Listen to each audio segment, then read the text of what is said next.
What is going on, YouTube Nation? This is Darth Dividend. If you guys are new to my YouTube channel, make sure you subscribe and hit the notification bell so you don't miss future videos. So I don't believe in charging people, and I don't have a Patreon account. What I like doing is giving you kind of my wisdom. I'm not a financial advisor, basically, because I'm not having a Patreon channel and charging people, which I think is outrageous, just smash that like button and I will post more videos for you guys any time of the day. I'm free. I'm done with my semester, my first semester of nurse practitioner school, and I am really excited to discuss this stock again. Okay. I'm finding out, I'm a registered nurse, in about a week or so, I will be getting the first dose of the vaccine. But here's the thing with Pfizer, even when it's down, okay, I'm going to show you the stock and dividend history. Again, I'm going to be repetitive with this because you guys have to understand this is a stock. If you are a day trader, okay, and buying and selling, this is not a stock that's going to go to the moon, okay? This is not a stock, in my honest opinion, that is good for a traditional or Roth IRA. And I'm going to show you my dividend portfolio, what I have with Pfizer and what I plan on doing in my M1 Finance dividend portfolio shortly. But I want to show you its history against the S&P and why, if you are an investor, you go for the dividends with Pfizer, okay? It's a well-diversified stock that has many medications. I know somebody gave me a comment about chapstick. Well, look who Pfizer and GlaxoSmithKline, look what they're doing together pretty much, and you'll kind of understand that. I will not be surprised if Pfizer takes those guys over completely, okay? But the thing is, the dividend yield is attractive, and it's not very attractive against the S&P, and I'm going to show you right now.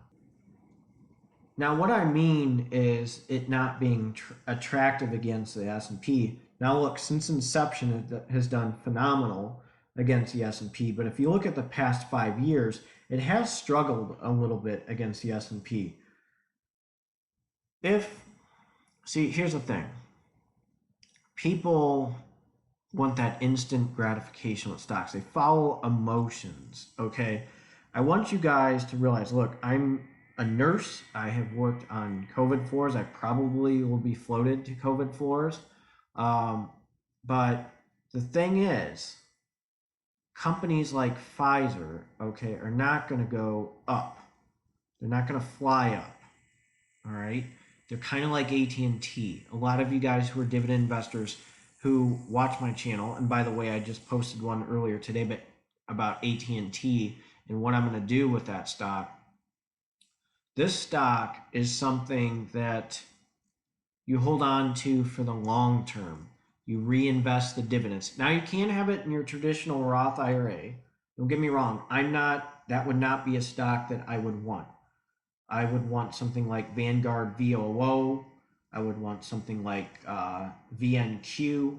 I would want something like Realty Income. I would want something like Apple for my traditional Roth IRA. It's going to grow. So then eventually, once you hit 59 or you find those loopholes with the traditional or Roth IRAs, that price per share is going to increase over time. Now look at Apple. It's like, what is it? 100. I'm not even sure how. I'd have to check. But let's just say Apple's $140. You think after the split, you think it's going to stay at $140? No. It potentially in the future will split again. Okay? This is the thing about Pfizer, and I'm going to jump to its dividend history. Pfizer has increased its dividend over time.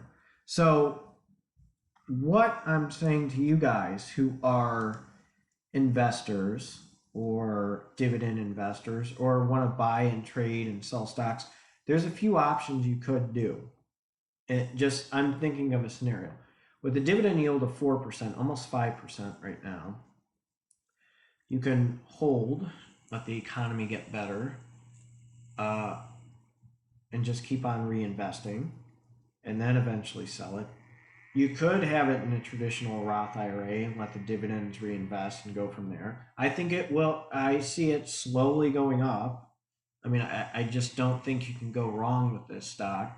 It'll slowly go up. It's not going to jump real fast or grow exponentially very fast. It's going to be a slow growth. The other thing about Pfizer, if you have a portfolio, like a dividend portfolio or a brokerage account, you can reinvest the dividends and flip it. And I'm going to show you what I plan on doing with Pfizer with my M1 Finance fractional share dividend portfolio. So I only have 18 shares of Pfizer, okay? 18 is not going to get me a lot for dividends. It's not going to get me a lot for compound interest. Eventually it will buy more shares for other stocks, which I have a lot of confidence in. But this is my strategy with Pfizer, what I'm going to do. And the reason why I have a fractional share dividend portfolio, I will explain, but in a future video, hopefully in a week or so, I'm going to get more into detail why I own a stock like Pfizer, why I own a stock like Coca-Cola, why I own a stock like AT&T. But I'm going to jump to my buddy's website real quick. And I'm very glad that I implemented the stock and I followed one of his dividend investing strategies with his schedule. So I am on my good buddy's website, moneybyramey.com with Matthew Ramey. You should follow him on social media, on Twitter. Don't forget to follow his website and subscribe.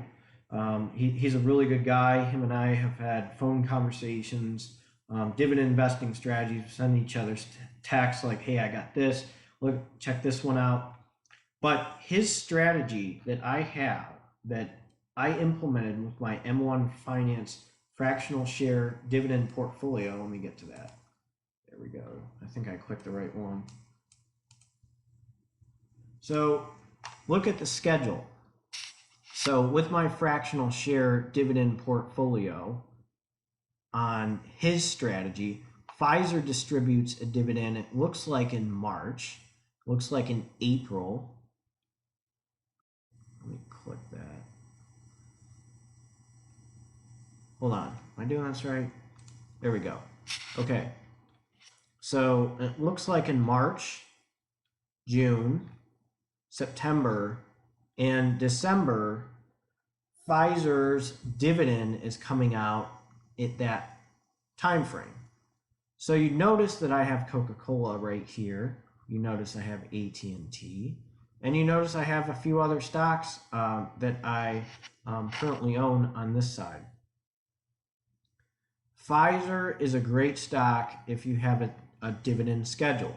So you know in March, June, September, December, it usually distributes a dividend at that point. So investing in these guys, okay, there are opportunities to reinvest dividends and it is down.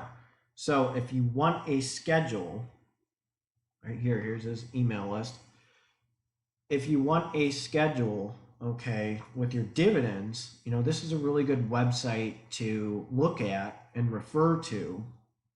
It is also good to, you know, earn passive income and reinvest dividends. As you see what he's doing, the compound interest is kicking in. 800, 1200, 300. So reinvesting the dividends, the compound interest is kicking in. Okay, so if you understand what I'm going, and I'm going to jump back to M1 Finance. So if you understand where I'm going, I have a certain percentage of Pfizer that I have, and it's going to distribute dividends at a certain point, and then I'm going to reinvest so that it will buy more shares for other stocks. So this is what's exciting about Pfizer. Great company, very good pharmaceutical company. Look, once the vaccine goes, you know, once there's multiple companies in the vaccines, there was just an article by Dr. Fauci that herd immunity might might come in March if people get vaccinated. So this virus goes, these guys are still around. Okay, they might even get stronger vaccines for this. They are also just a great company with their products that I have. I went over a huge lecture: statins, blood pressure meds, antibiotics. Okay, these guys are a juggernaut. They are a serious juggernaut for hospitals and for consumers. People, unfortunately, are getting strokes and heart attacks. They sell their statins. They're pretty much, everybody knows about their statins, their famous stuff that they sell, and they're not going anywhere. So, my honest advice to you guys is hold on to that stock. Don't freak out.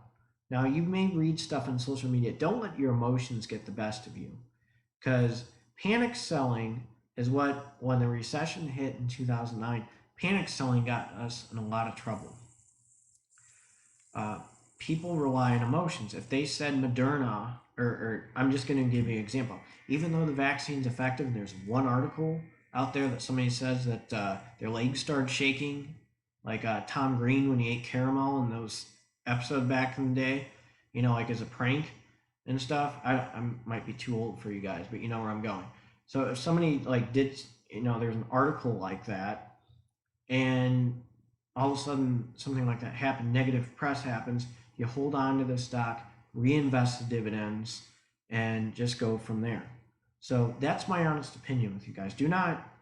I have a lot of confidence in these guys, and I am long with them.